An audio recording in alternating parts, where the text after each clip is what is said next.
Welcome to the Standard of Truth podcast, hosted by historian Dr. Garrett Dirkmott, where we explore the early days of the Church of Jesus Christ of Latter-day Saints and gain rare historical insights into how a young farm boy was able to establish a new church and grow it by way of visions, manifestations, and miracles.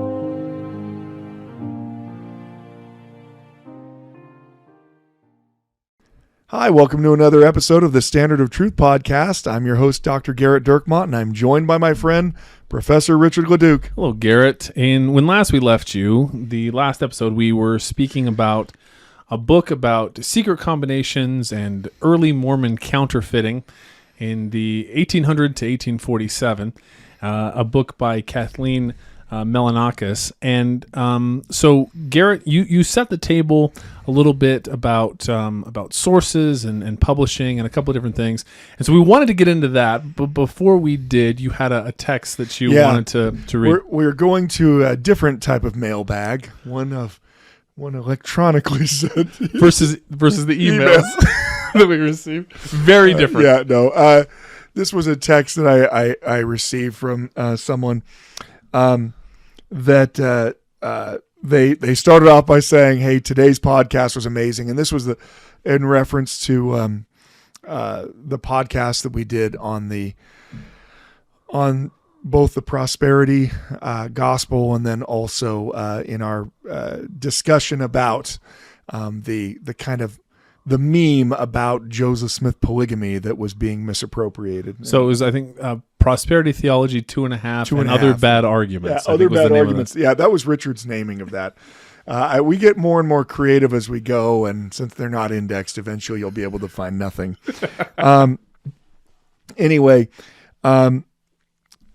he actually has an experience because he has some family members who've actually been affected by some of those bad arguments.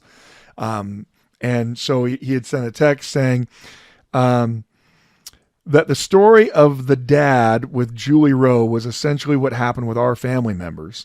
Fortunately, when I confronted them, they stopped bringing it up with us, but it's crazy how much hold she has on people. It's very scary.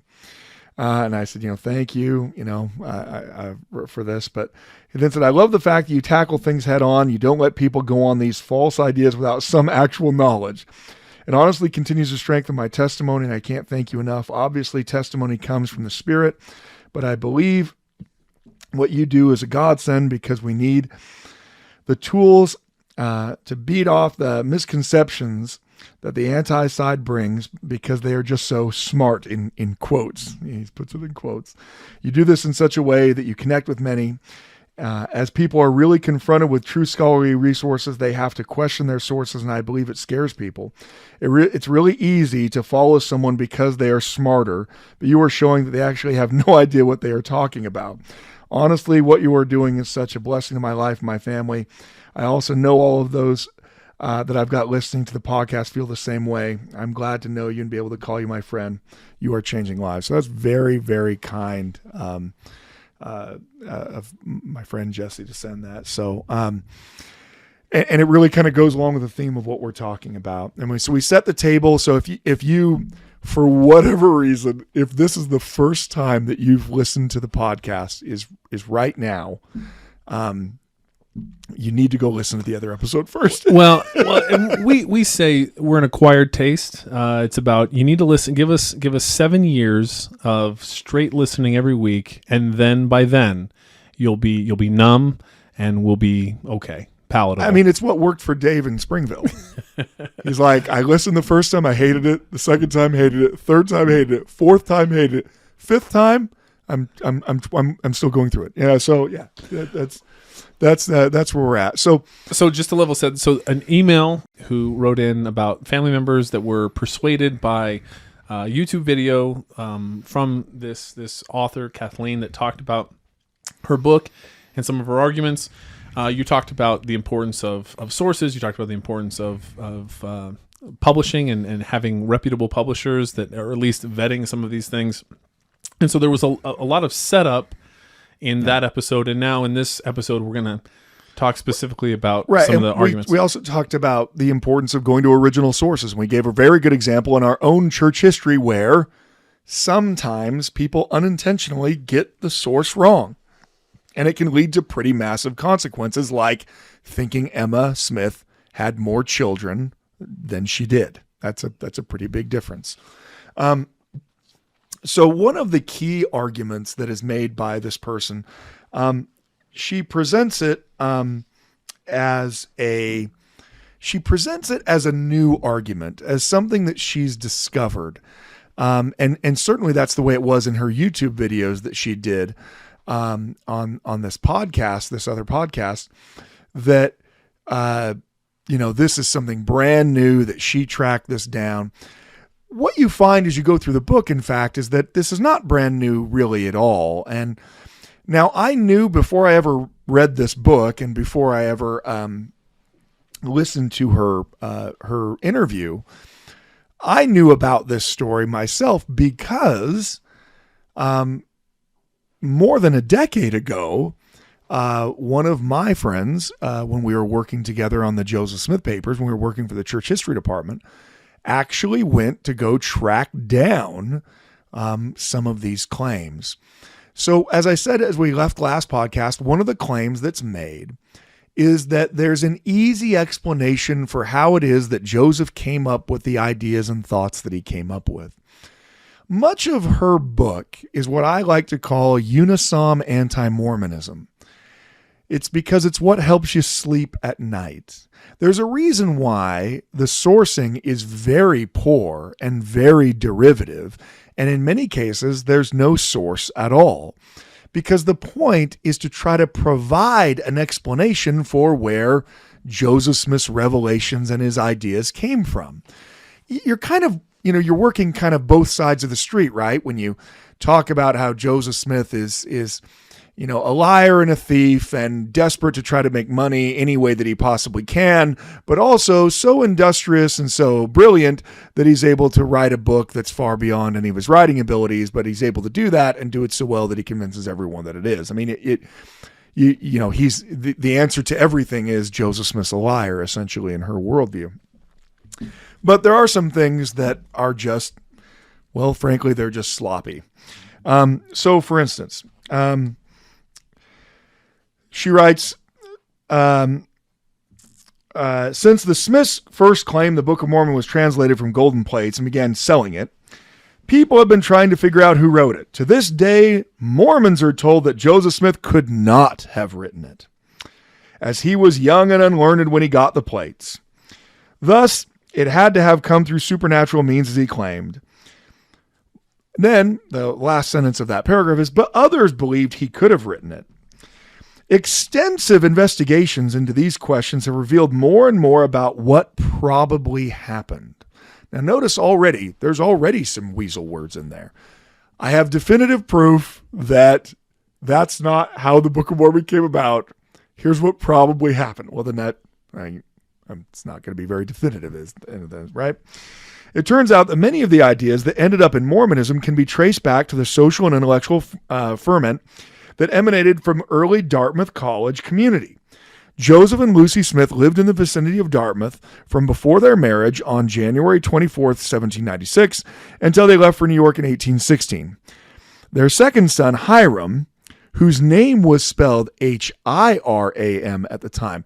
Now, she makes this point in her interview too, because she's trying to draw a comparison between the Mormons' affiliation with Masonry, and she's very anti-Masonic, by the way, and claiming that that's all part of this conspiracy, and that in fact the Mormons had been named, they even named Hiram with an I as a tribute to Masonry.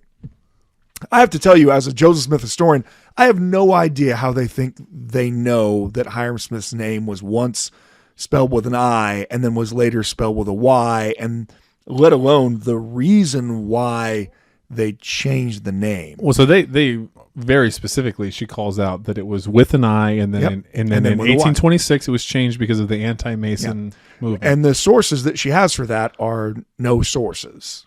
Now, what do you have? You have Hiram's name spelled variously differently in many ways in his early days, which is actually a fairly normal thing.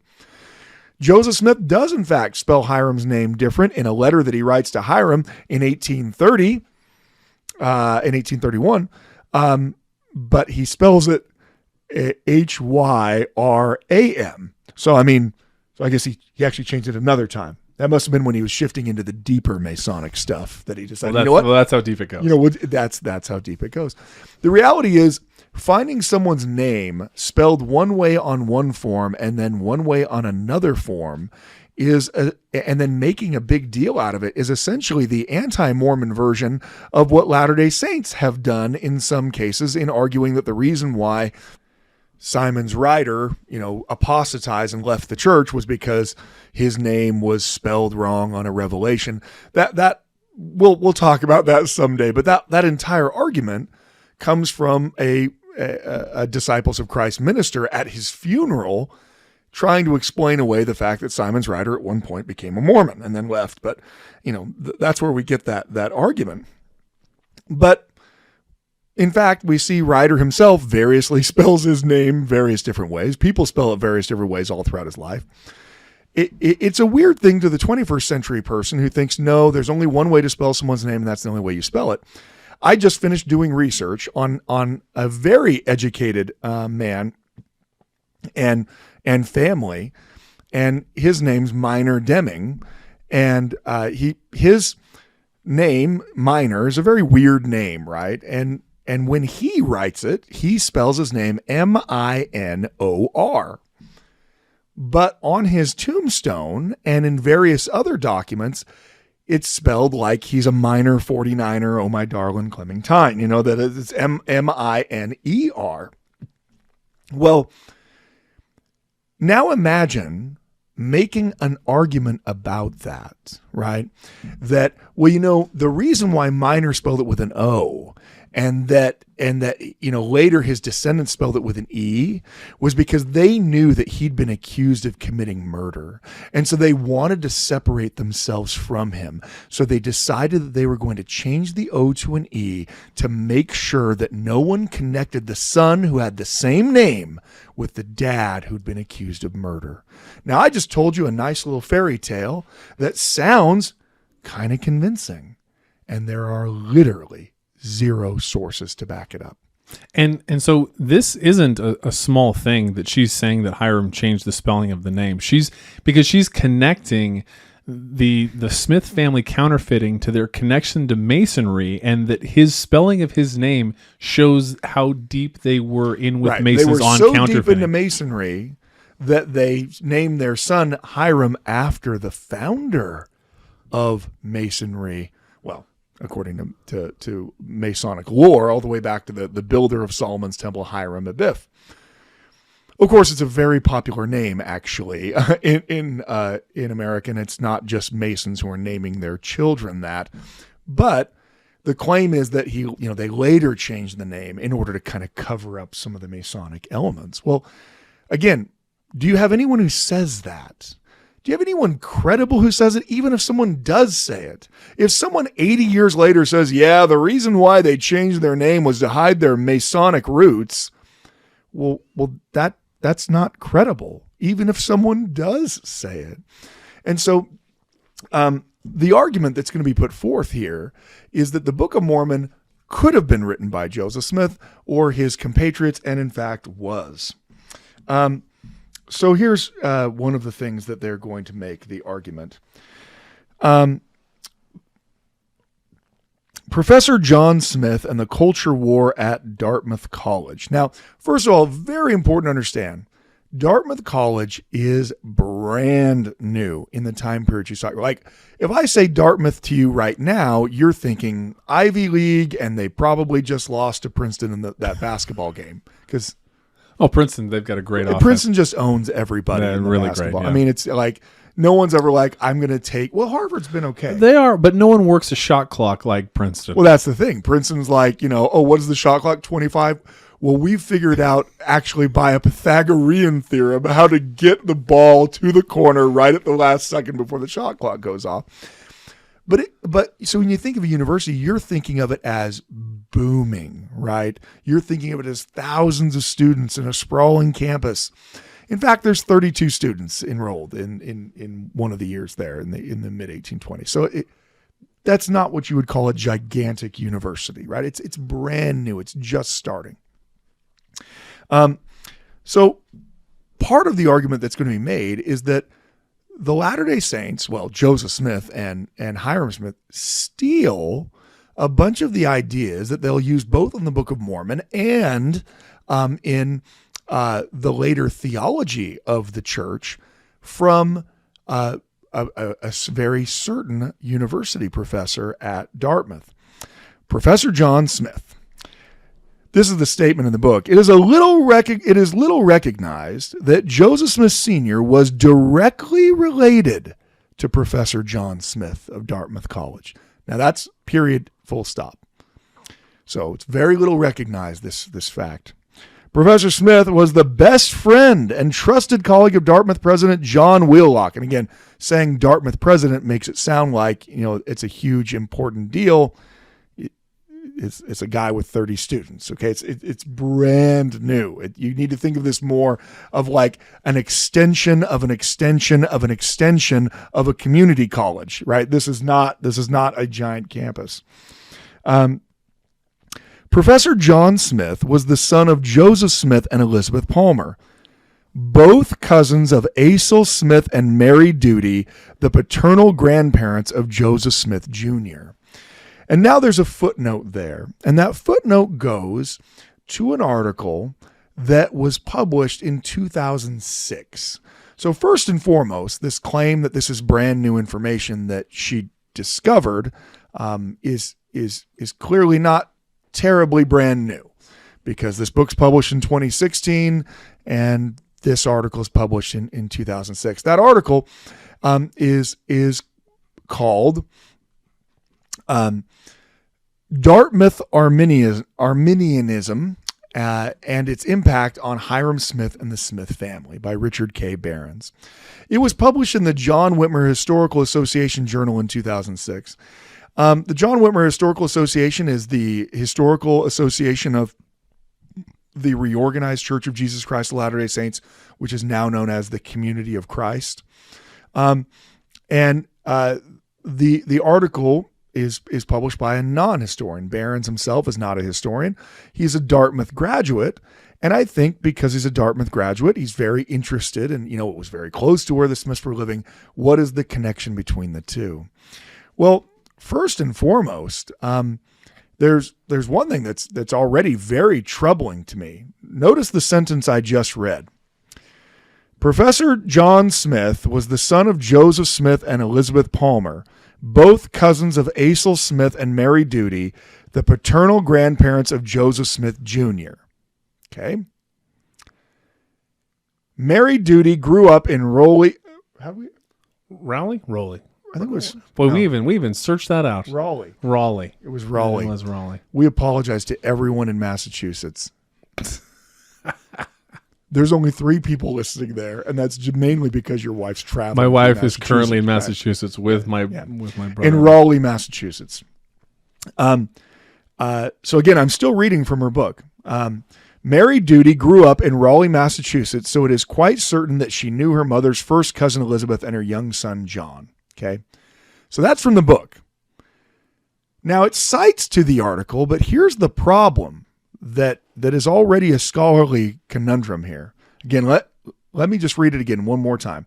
Professor John Smith was the son of Joseph Smith and Elizabeth Palmer, both cousins of Asel Smith and Mary Duty, the paternal grandparents of Joseph Smith Jr. Here is the article that she's citing. John Smith was born December 21st, 1752 in Raleigh, Massachusetts, to Joseph Smith and Elizabeth Palmer, both cousins of Asel Smith and Mary Duty, the paternal grandparents of the prophet Joseph Smith. She plagiarized that sentence. That's not in quotes in her book. She wrote it like she wrote it and then cited to the source, but it's word for word the same except for the date being given of when he was born. Let's read the next sentence.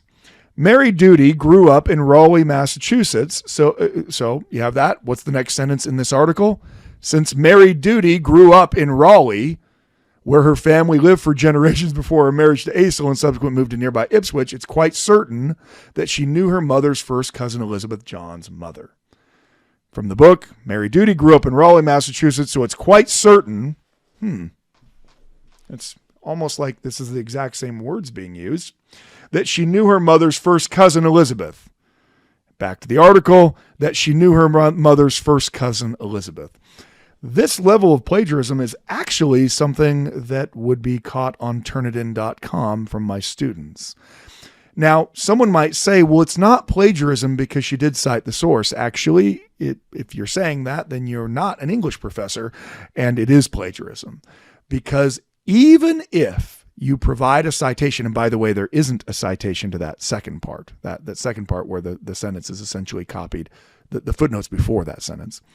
Even if you are citing the source that you use, if you don't put in quotes the phrases and the sentences that you are taking from that source, you are falsely claiming it as your original writing. When you have a footnote somewhere and there's no quotes, that footnote is saying, I wrote with my own mind and creativity a sentence using this information from this source. In this case, I copied nearly all of this word for word from the article that I'm using. We could go on and find that that's what most of this is. From the article, John, however, was sent off to Drummer Academy in Byfield near Topsfield and Raleigh, Massachusetts, soon after his parents died when he was a young boy. And then we go back to the book. As a young boy, John Smith attended the first boarding school in America, Drummer Academy near Topsfield, where the Asel Smith family lived. So it's likely he knew his cousins. Now that's at least more originally written, even though some of the words are the same. But notice again, that he knew his cousins if he went there. Likely knew them. Yeah, he obviously did, right? Because he went there. Because we know that he went there, right? Or do we know that they're his cousins? What exactly do we know here? At any rate, the argument's going to go on that John Smith, who is this cousin of Joseph Smith, essentially at this point, what is it, a second cousin 3 times removed or whatever, that he is teaching some radical things at Dartmouth, and that those radical things, just so happen to make their way into what Joseph Smith will later teach in his revelations that he'll receive as a prophet. The argument that's clearly being made is that Joseph, you say Joseph wouldn't have been capable of coming up with those things on his own. Aha, he didn't. A religion professor who just so happened to be his cousin came up with them. Now, there are several problems with this argument. The first and foremost is, although this author, Barron's, claims that they are cousins, I don't think that they are. At the very least, it certainly isn't definitive that they are. You can go back and go to your family search, go back to your family tree there and trace Asel Smith's relatives.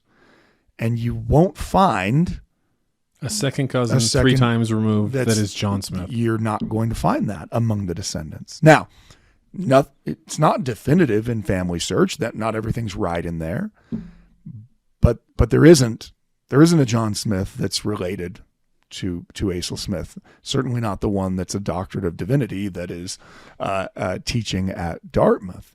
In fact, when you go to John Smith's actual line, it's actually very hard to track because we don't even know who his grandparents are. And if we don't know who his grandparents are, I don't know how we would know that he was second cousin 3 times removed from Joseph Smith.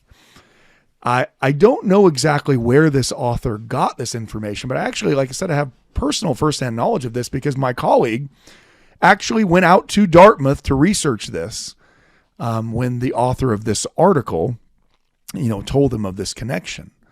And my colleague came home very disappointed and actually a little angry because when he got there, what he found as he went through documents is in fact that Joseph Smith is not related to John Smith. I mean, look, everyone's related if you go far enough back to England, right? But not second cousins, not close. So why does that matter? Because the entire argument you're building is that, well, he must have talked with his cousins. He must have known them unless they weren't his cousins, in which case there's no connection at all. You're just saying that people lived somewhere and people did this. So, but there's additional parts of the argument that are also interesting in that this John Smith, who she claims has these, and there's no actual link to any of his actual teachings in the book, right? There's a link to this article that mentions some of his teachings, but there's no actual discussion of what his actual teachings are. But but John Smith, and first of all, the fact I don't know who my second cousin is 3 times removed. I don't know who my second cousin is. So the idea that, second cousin that they're boys is interesting. But John Smith dies in 1809. Right. And for those of you up on your Joseph Smith birth dates, Joseph Smith was 4. But they say that Joseph Smith didn't, but Hiram attended a school that was affiliated with Dartmouth, and that he would have learned the teachings from John Smith there. Right. And that argument, again, we're going down a lot of rabbit holes there. I mean, the reality is Hiram attends a school that was actually designed for Native American education that was founded by the same person who then founds Dartmouth College. And so they are connected in that regard, but it's certainly not the same thing as saying, look at all of these same things. And again, when Hiram would have been there, I mean, that would he have been, obviously he learned these things from his cousin, several times removed, John Smith. So there's multiple things that this author summarizes in their article. And these are all the sources that are pointed to. Those familiar with Mormon theology will notice many defining concepts in these summary of things. And so it lists a whole summary of things that all come from this article. Now, the article suggests that this is new and interesting. When I first started reading the list, I was like, oh, so you mean Platonic philosophy is what he's teaching, because things that might sound new and crazy and weird or similar to Latter-day Saints, much of it actually can be attributed to that.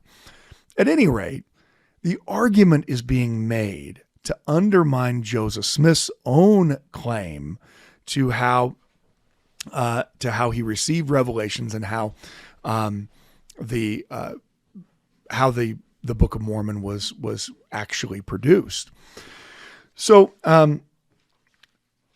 like I said, we could spend a ton of time on each of these issues, but the reality is the statement was made, few people know how connected Joseph Smith Sr. is to John Smith. Well, perhaps one of the reasons why few people know it is that they aren't connected. And that might be one of the reasons why.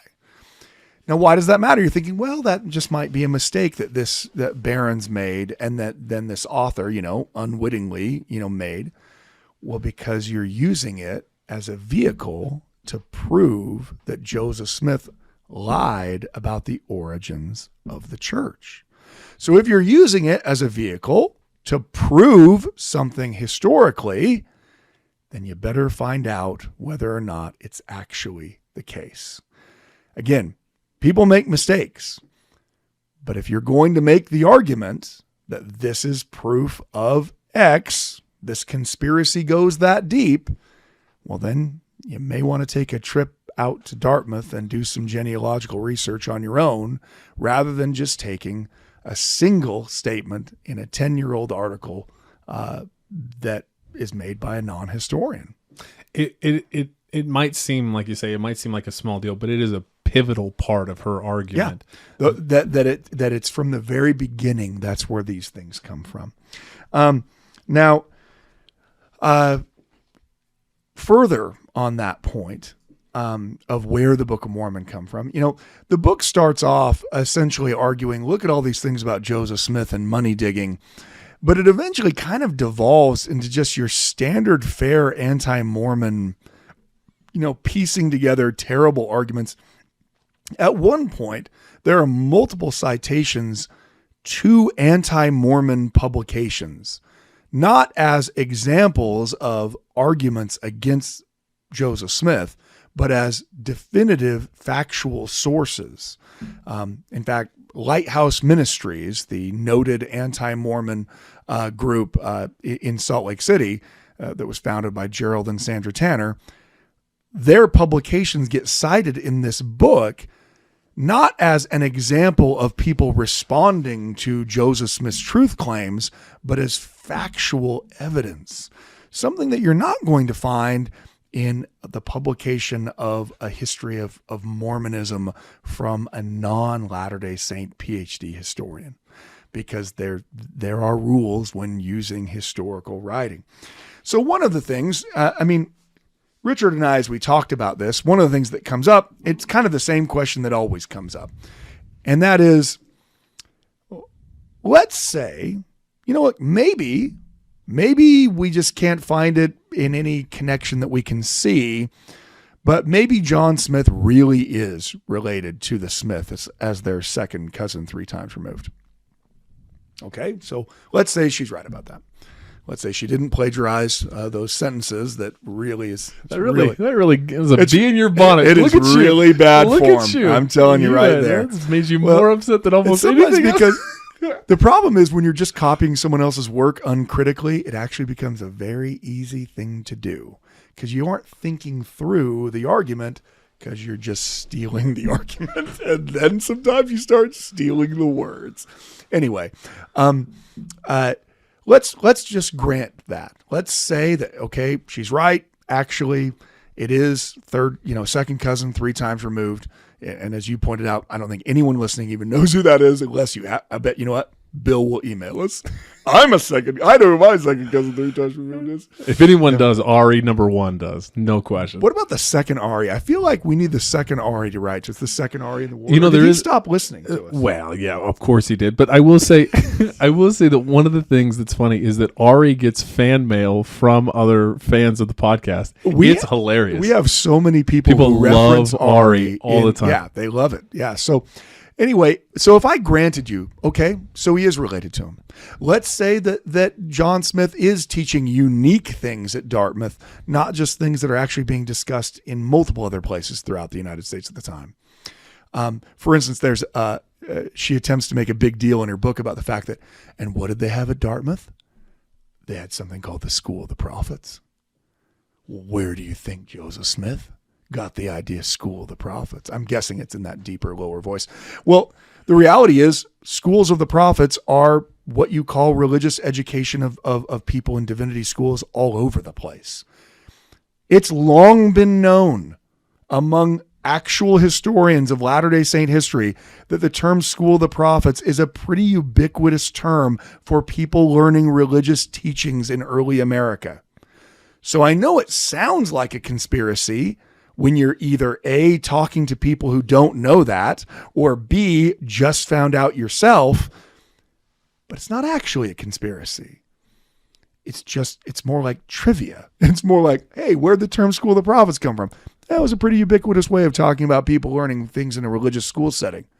Or it was part of a Masonic plot to destroy the world, starting with Daniel Morgan. The reality is, when someone presents you information that you haven't heard before, they then get to set the narrative of what that information means. So always be careful. When people present you information, try to separate out what it is they're saying, what the source says, from what their explanation of what that source means, right? So even if I granted you that, even if I granted you that all of those things were true and they were really connected, and Hiram really was going to Dartmouth, even though he apparently was only going to an affiliated school designed for Native Americans only for a couple of years. But even if all of that was true, where does the Book of Mormon come from? Because John Smith giving a lecture on a pre-existent life doesn't actually create a Book of Mormon. Where do those 600 pages come from? Well, like many people who are antagonists, she provides part of an argument, and that argument is that it actually comes from people like Sydney Rigdon. She claims that there's a gold Bible company where they're all going to get together. Their plan is to write a best-selling book so they can make money off of it. Now, she, in her interviews, she tries to highlight the fact that the Book of Mormon is sold. That just shows that it was a design to try to make money off of it. Now, of course, that was standard practice for religions distributing Bibles at the time too. But hey, we wouldn't want to tell people that because, that would make it sound like it was normal. This argument here about the writing of the Book of Mormon comes at page 207 in the book. Against tremendous odds, the Smith brothers and the Gold Bible Company, she has that capitalized, by the way, the Gold Bible Company, as if that was an LLC taken out with the state of New York. That there again, what's the source for that? Oh, wait, there's not a footnote there. That's just what I'm calling it. They obtained a copyright in June 11th, 1829. Copies were ready March 1830. They had already been giving out revelations, building anticipation for the Bible, and making converts in their new church/fraternity. I don't know why they call it a fraternity, given the fact that it's not just men. There are many women who believe, but hey, just let's throw whatever castigating things we can in while we're writing, since we're not being accurate to begin with. They probably spent, now notice again, they probably spent considerable time practicing their public speaking skills during the next year. You will notice that there is no footnote at the end of that sentence. Again, what are we trying to do? We're trying to get around the fact that by all accounts, they're not educated. By all accounts, as she's trying to remind us over and over and over again, they're the lowest dregs of society and everyone despises them and everyone hates them. And yet at the same time, they're really, really persuasive when they speak. Well, how did they become persuasive? I know they started practicing speaking. So let's look at the footnote where they're practicing. Oh, there's not a footnote there. That's because we don't have any evidence of that. So why do we say that they probably practice public speaking? The thing about public speaking is that if you're doing it in public, there's witnesses to it. That's the funny part about public speaking that I've always found, that when you do it in public, people are there and can hear it. People said that they were awkward speakers at first, but improved as time went along. People said. There's not a footnote to that either. So these people, which, is it possible that someone did say that? Sure. In the 1880s and the 1890s. So I'm sure they remember the secretive Smith public speaking school while that was going on. Then we get to the bombshell. Somewhere during the process, the eloquent and crafty Reverend Sydney Rigdon joined the new venture. There were some witnesses that said he joined in secret meetings as early as 1827, but the official story is he joined in 1830. In any case, well, that's a pretty big in any case to just throw out there. He either joined them before there was a church and helped them create the Book of Mormon before that, or he joined in 1830. Take it or leave it, one way or the other. In any case, his particular brand of Christian primitivism found its way into the book, possibly through the sermons brought back from Rigdon's home in Ohio by traveling book peddlers Oliver Cowdery and Parley Pratt. By traveling book peddlers. But don't worry, I'm not putting a heavy hand on there at all. the argument is going to be that Sydney Rigdon helped write the book. And if you go to the footnote is to a website where someone argues that Sydney Rigdon secretly actually helped write the book. And that when there's one reference to an unknown traveler visiting the Smiths, that was obviously Sydney Rigdon. There's a reason why that argument isn't in Daniel Walker Howe's What Hath God Wrought? Oxford History of the United States that covers this time period. While he devotes multiple pages to history of the Latter-day Saints, he doesn't say, well, Sydney Rigdon came and secretly wrote most of the Book of Mormon. Did he not have enough time or space to put it in? I just think he wasn't qualified enough writing the Oxford History of the United States. If only he had known about the John Smith connection, then he would have guessed that Sydney Rigdon obviously must have been there. The reality is, what do you have? You do have later people in the 1880s and the 1890s and the 1870s claiming that there was a Sydney Rigdon connection. But do you have any sources that demonstrate that Sydney Rigdon was actually part of this? You just don't. There's a reason why reasonable historians who are not members of the church have concluded that Joseph Smith is not a charlatan. He is not someone claiming that he saw God and that he translated a book, but he never even thought about God and was actually just trying to bilk people out of money. Ann Taves is a well-respected professor of religious studies who is very much not a Latter-day Saint. She has devoted her life, at least in part of her academic career, to demonstrating where the Book of Mormon actually came from and explain how it is that Joseph could still be, believe that he really was called by God. And she comes up with an argument that Joseph might have fallen into a trance-like state and not really been conscious of what he was doing. And like other people who fall into trance-like states, was able to dictate through auto-writing things that were completely beyond his ability. Now, why does she make that argument?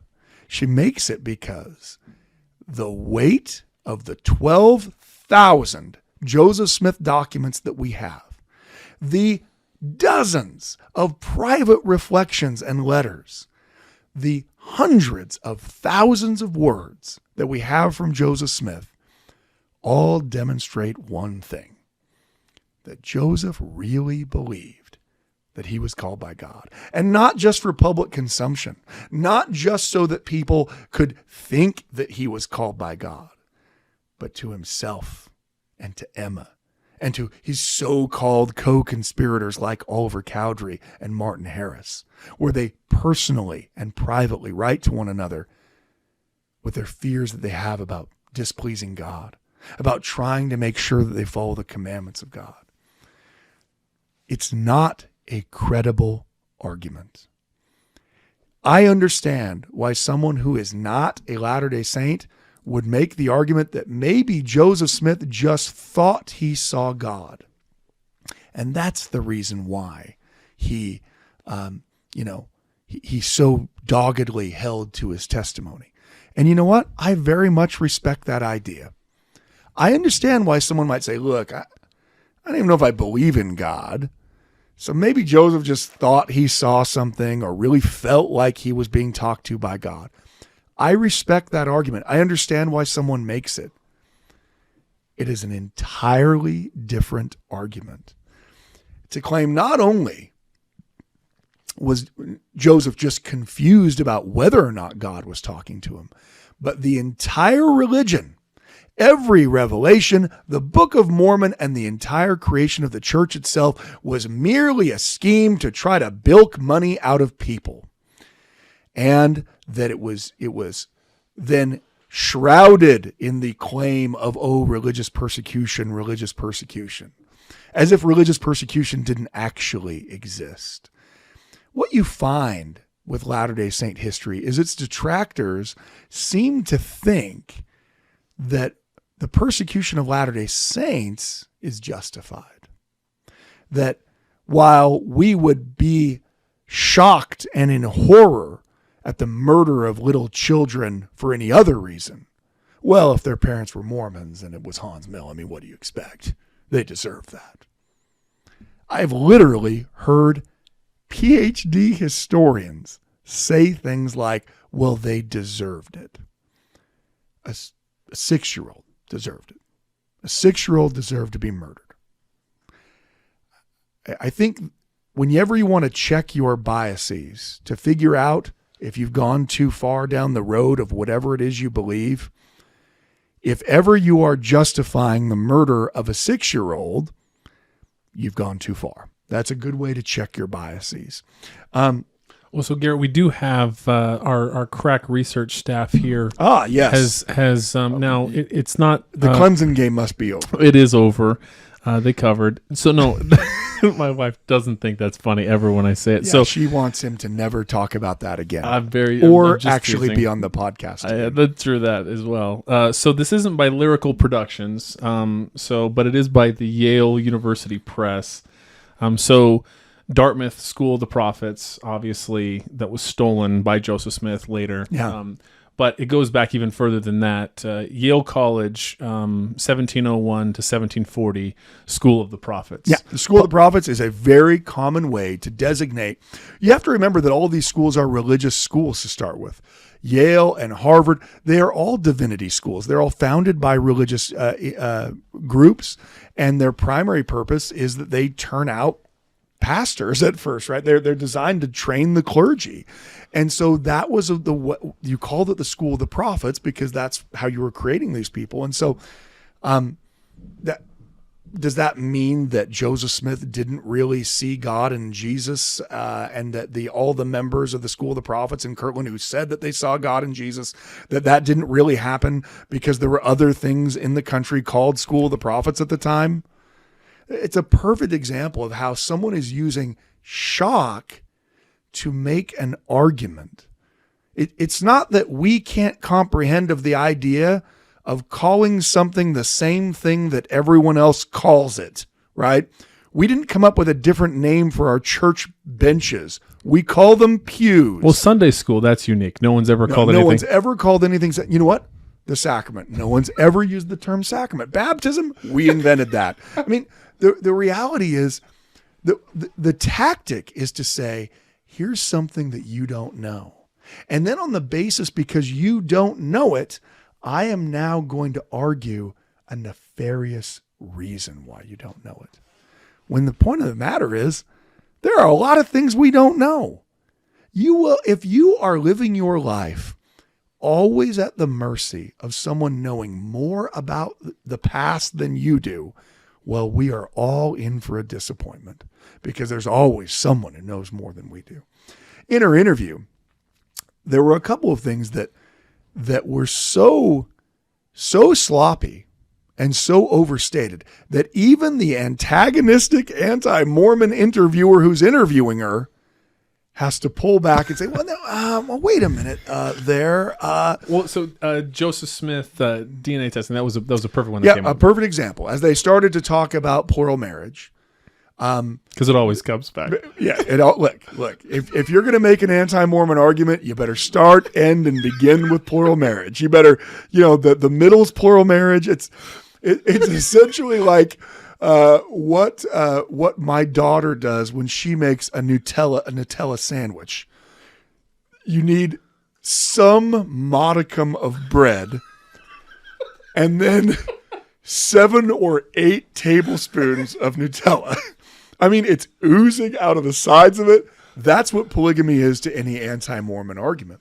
But as their discussion is progressing, he says to her, well, there's no known children from any of, definitive children from any of Joseph Smith's plural marriages because they're talking about the sexual aspect of them. And she disagrees with him. Well, no, there are. And he's like, well, I mean, DNA wise, there aren't, because there are DNA studies on these multiple families that claim to be descendants from Joseph Smith, and none of them are definitively from Joseph Smith. In fact, all of them are definitively not. There's one that could possibly go a different way because you don't have as good of a line, but it's certainly not definitive. In fact, it appears not to be the case, or at least it's inconclusive. But what was her response to that? Well, I think there still are one or two that are. That was her response. So I care a lot about facts, except when I don't care about facts at all. Which is all the time. Which is all the time. Which is why I self-published this book. There's another place that really bothered me in the interview that really stuck in my craw, I guess. And that is in the discussion about plural marriage and why it caused apostasy. She made a definitive statement that was completely false. And not just one that was false, one that she had to know was false because she was quoting from the very source that said the opposite thing of what she was saying. And this is talking about William. Look, if we ever talk about polygamy, which we won't, our little dalliance into it has just taught me we'll never talk about it again. But if we ever do definitively talk about it, which we're just not going to, we'll ask Angie whether or not we should, and she'll say no, and then we just won't. If we ever do definitively talk about it, one of the things that happens is that there are all kinds of claims made that lead up to the apostasy of William Law, who was a member of the First Presidency, and the claims that are made for what Joseph was doing wrong at the time. And she states, Richard, what does she say? Well, so kind of a paraphrase, not an exact word for word. Now you're worried about it. Well, now I am, right? I'm not definitively saying anything. So she says that William Law didn't want to give his wife to Joseph Smith, and that was too far for right. her, So in the interview, she says that Joseph Smith's practice of plural marriage, it wasn't just the practice of plural marriage. It was that Joseph demanded that William Law give him his wife to marry. And so she says it very matter-of-factly, right? That he William Law didn't want to give his wife to Joseph Smith. He didn't want to give his wife to Joseph Smith, and that was too far.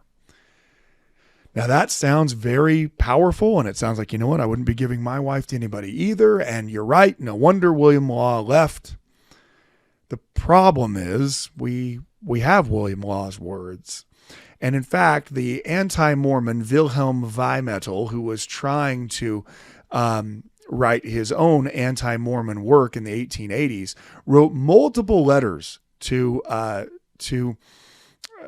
William Law, and William Law wrote back to him.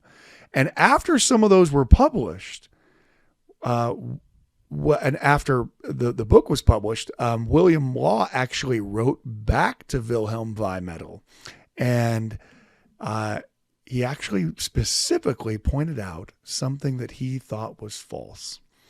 On page 108, you speak of swapping wives and state that you have it from one who knows.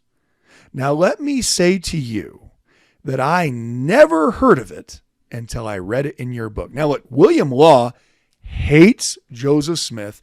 He does initially found his own religion, but he will eventually, his own breakaway Latter-day Saint sect, but then he will abandon that and reject Mormonism altogether. Okay, so we're not talking about someone who's, in fact, all of his letters are attacking Joseph Smith. Joseph's bad, Joseph's horrible, and yet he thought it important to call out this error in this anti-Mormon book. On page 108, you speak of swapping wives and state that you have it from one who knows. Now, let me say to you that I never heard of it till I read it in your book. Your informant must have been deceived or willfully lied to you. Joseph Smith never proposed anything of the kind to me. So that argument is something that he completely rejects. So who exactly is our source on this? If we're saying that William Law left the church because Joseph Smith tried to marry his wife, and William Law says that didn't happen, why are we saying it? Why can't we just say what William Law did say? He's got a problem with plural marriage. He also has a really big problem, as we talked about back in the martyrdom issues. He has a really big problem with Joseph Smith's teaching that God progressed to become God, and that people, you and I, had the ability to progress to become like God. He mentions that almost as many times as he mentions plural marriage in his publications. It really bothers him as something that's totally anathema to religion. And so it's a perfect example of something that was stated matter-of-factly, that someone listening would be like, oh my goodness gracious, Joseph Smith tried to marry William Law's wife? I mean, no wonder he left. And yet William Law, the person who actually left, is so irate at that inaccuracy that he writes a letter of his own volition to the author of the book in which someone claims that, in order to say, you are so wrong that someone must have lied to you, because the first time I ever heard about that was in your book. Now, I think that this author, I think she knows about this source because she talks about this source. So why is she perpetrating an argument that's not in there? It's really interesting that by the time the interview got over, the interviewer, even though very antagonistic towards the Church of Jesus Christ of Latter-day Saints, kind of provided a little bit of pushback and was like, I kind of felt like you were trying too hard to prove the point. And that certainly becomes the case later on. I mean, we're talking about the early counterfeiting of things, but by the time we get to, the last parts of Joseph Smith's life, it is something that's really just kind of like throwing every anti-Mormon thing at the wall that's ever been published, right? So we've gone from, here's the things I found in the early dusty archives that I apparently didn't visit because I'm publishing things that were published by other people. And instead I get to this, this account of the martyrdom, and I'm making the same types of arguments that are made just not by historians, but in a standard anti-Mormon kind of fare. For instance, this is what we have as you get later in the book. Anti-Mormons repeatedly denied that the religious prejudice drove their actions when they lynched the Smiths. That's surprising given the fact that they formed a convention called the Anti-Mormon Convention of Hancock County. That has nothing to do with religion, though. It's interesting. As far as I'm aware, there isn't a race called Mormons, so I'm guessing that the only way that you could have an anti-Mormon convention of Hancock County is if you are opposed to the religion. Now, you might say, well, I'm only opposed to them on economic grounds, or I'm only opposed to them on this, I'm only opposed to them on that. Just think about what you're saying, though, when you say something like, I hate all Mormons because of X. However justified you think you are, you just created a group that's primary purpose is to be antagonistic to a single religious group. Now you can say, well, it has nothing to do with what they believe. It's just the only way I categorize them is by what they believe. It's a very powerful argument. What a great argument you've made, that it has nothing to do with their religion. It's just the only way I categorize them. And that's the reason why these same anti-Mormons will state that when the saints leave, every saint, mongrel or whole blood, will have to leave. Yeah, it has nothing to do with them at all, though. There's nothing to do with it at all. Anyway, we can go on and read more garbage, but in all of their statements, the anti-Mormons emphasized that they were seeking justice and the protection of the duly instituted laws in what they did. Technically, It could even be argued that the anti-Mormons were justified in shooting Joseph and Hyrum under Illinois law because the brothers were legally charged with multiple felonies, but they resisted arrest. This person is so far down the line in their arguments that they just wrote into this book that it was right to murder Joseph and Hyrum because they initially resisted arrest by fleeing into Iowa. Well, I don't know what Illinois law she's citing to. There isn't a footnote there. It's very interesting. But nope, there isn't an Illinois law that says after people who initially resisted arrest are incarcerated in a jail for multiple days, it's okay to gather a mob and murder them because they initially resisted arrest, even though you aren't part of the duly deputized sheriff or posse or in any way official capacity, but you have the right to shoot and kill people. That's ridiculous. And frankly, she's ridiculous. Listening to her interviews, it was very clear that she didn't have a very good grasp on even 19th century American history. What she had a grasp on was a wide-ranging, wild-eyed conspiracy theory, which, if it was a really good argument, someone else would make it. Someone with a PhD, someone from a university press, someone who actually looked at the sources. I don't like doing this. I don't like bagging on these various authors. Like I said, they might be wonderful people, but the moment you cross over into the realm of claiming that you're doing history, well then, don't write sentences that say things like they were legally justified in murdering the Smiths. Right? Well, she of course didn't say murder because that would imply wrongdoing. I'd like to get a list from her of who are the people that it is okay to kill. Since we know now that there are certain people that it's just okay to kill. I mean, I was stopped for a traffic violation a few years ago. I'm wondering if now someone could break into my house and kill me. Because did you immediately drive to Iowa, perhaps? Well, what if I was thinking about it though? Well, there you go. I mean, I think even if you're thinking about it, that's also resisting.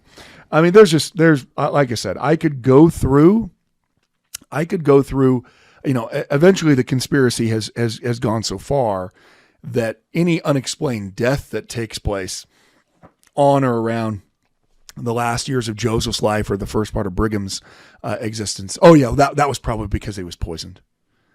Yeah. I mean, there isn't the same thing when any Latter-day Saint dies. It's very interesting, right? When they die at the hands of the mob, that there's never a conspiracy to kill them, only a conspiracy among the Mormons. I think it's very obvious that she once was a member of the church and she touts her Mormon heritage. It's actually one of the most frustrating things to me ever.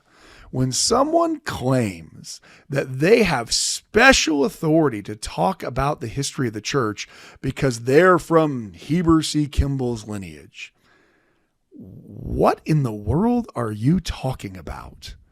That because you are from grandparents who believed that people should listen to what you have to say? I don't understand even what the argument is. It's an appeal to authority, but the authority is because I've been in the church a long time in my family with people in the past that aren't here anymore. It's frankly another way to seem like I'm an insider. I know things that other people wouldn't know. Well, frankly, my dad's side of the family hasn't been in the church for generations and generations and generations. But I did go get a PhD in history, which demonstrated to me right away that you aren't following the rules of history.